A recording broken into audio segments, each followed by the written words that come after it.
So I did Emily Dickinson's poem, I Cannot Live With You. I cannot live with you, it would be life, and life is over there behind the shelf. The sexton keeps the key to putting up. Our life is porcelain like a cup, discarded of the housewife, quaint or broke. A newer severs pleases, old ones crack. I could not die with you, for one must wait to shut the other's gaze down. You could not. And could I stand by and see you freeze without my right of frost, death's privilege? Nor could I rise with you, because your face would put out Jesus, that new grace. Glow plain and foreign on my homesick eye, except that you than he shone closer by. They'd judge us how, for you served heaven, you know, or sought to, I could not.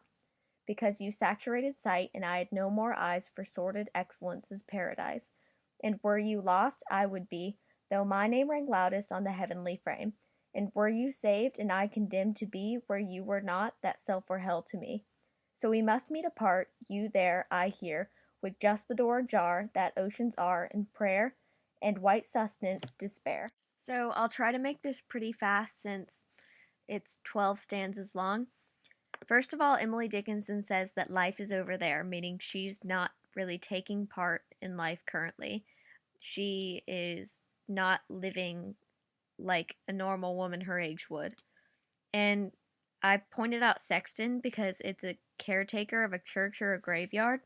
So, like, he is important. Like, a person's death is just another death to him. It's not a big deal. It's like a cup. It is something that doesn't make a big difference in his life, and he kind of has a say in, like, the final after death, like, body. And quaint can be attractive or unusual. Probably unusual in this case since it's used with broke, which is pretty derogatory. And a Sevres is a high quality porcelain made in France. So it's like the people, she sees people as really liking um, things that are beautiful on the outside. So she is probably saying here that like she's not beautiful and therefore like her relationships during life aren't working out. And old ones crack, meaning like the older you get, the like more you're gonna fall apart. And that like applies with humans in this case and especially women. And one must wait to shut the other's gaze down. She's saying that for the person she loves, she has to wait for them to die so that she can close their eyes. And so death is something you have to do alone. You can't die together. One has to be there. I could stand by and see you freeze without my rite of frost. So she's saying here that she hasn't been given the right to die like other people have. Like, it is a positive thing, death is, and she hasn't been granted that. Nor could I rise with you because your face would put out Jesus. So, whoever she's in love with is not, by church terms, considered a good person. Um, or maybe just morally not considered a good person. It would glow plain and foreign on my homesick eye, except that you than he shone closer by, meaning her lover's more important to her than God. And this probably relates to when she left the church. And she stops rhyming. She has 3 stanzas that rhyme, and she stops rhyming after I could not. And here she talks about, for you served heaven, you know, or sought to, I could not. This could mean that the person she was in love with went to church and she didn't, but she's still morally considered a better person. Because you saturated sight and I had no more eyes for sordid excellence.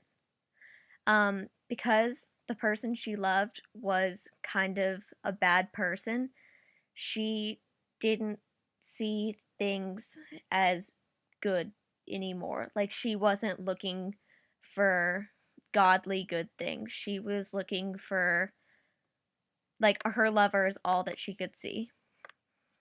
Though my name rang loudest on heavenly fame. So she was considered, she's saying here, she's kind of bragging, maybe, that she is a really good person by God's standards. And were you saved and I condemned? So she's condemned to be in heaven, which is her punishment, and that's where she'll be kept away from him or her lover. With the door ajar that oceans are, and prayer, that white sustenance despair. So, sustenance can be anything you get nourishment from, meaning, and the white sustenance is probably, like they say, the white light. Like, it's probably she's in paradise or what's considered to be paradise right now, but it's nothing but despair for her since her lover isn't there with her.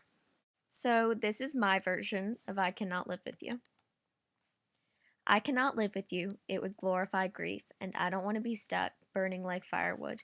You slowly walk to the lake, staring down, the black swan your toy, she will drown. Reading the epitaph, likely silent and smiling, avoiding others' gazes, you wait until the end. I could not be near you, I was destined to avoid, born to flee from this mayhem, something foreign. And you could avoid me, for I was too loud, you saw my rudeness, could you stand it? Nor could I follow you, earth where my soul would stay, wandering the world aimlessly, never looking your way. Swaying still and forgotten, the world of the dead, out of nothing curiosity, I'd go to see if you'd wed. Journeying far, I'd soon seen a pure swan, not drowning but guarding the gates of paradise. I'd sit quietly by the pond, your pond, listening for your heartbeat. Many heartbeats filled it, all but yours. One day I heard it, as I turned to see you gently watching a lotus flower, floating with pride. I turned to speak with you. You were quiet with anticipation. Suddenly you had gone, and I left confused. A sudden realization it wasn't you who was lost. The empty woods, vacant walls, purgatory's malnourishment, unwanted.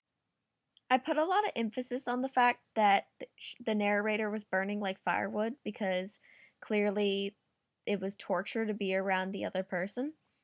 And so that led the narrator to make assumptions about the other person, that they were evil or they tortured things or that they were laughing at death. And I put born to flee from this mayhem. So they were foreign to each other and they were just born to dislike each other. And you find out that the narrator's most likely dead when she says that her soul would stay.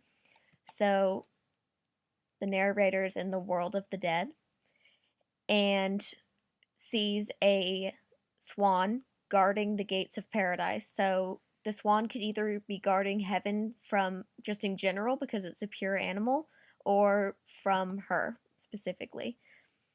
And the narrator sees the person they hated so much gently watching a flower, so obviously they weren't the evil person that the narrator always made them out to be.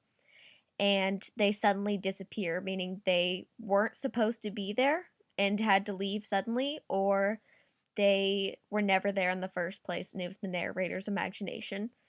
And the narrator then realizes that they were the ones who were confused about the whole situation and were in purgatory, where sinners have to pay for their sins before going to heaven.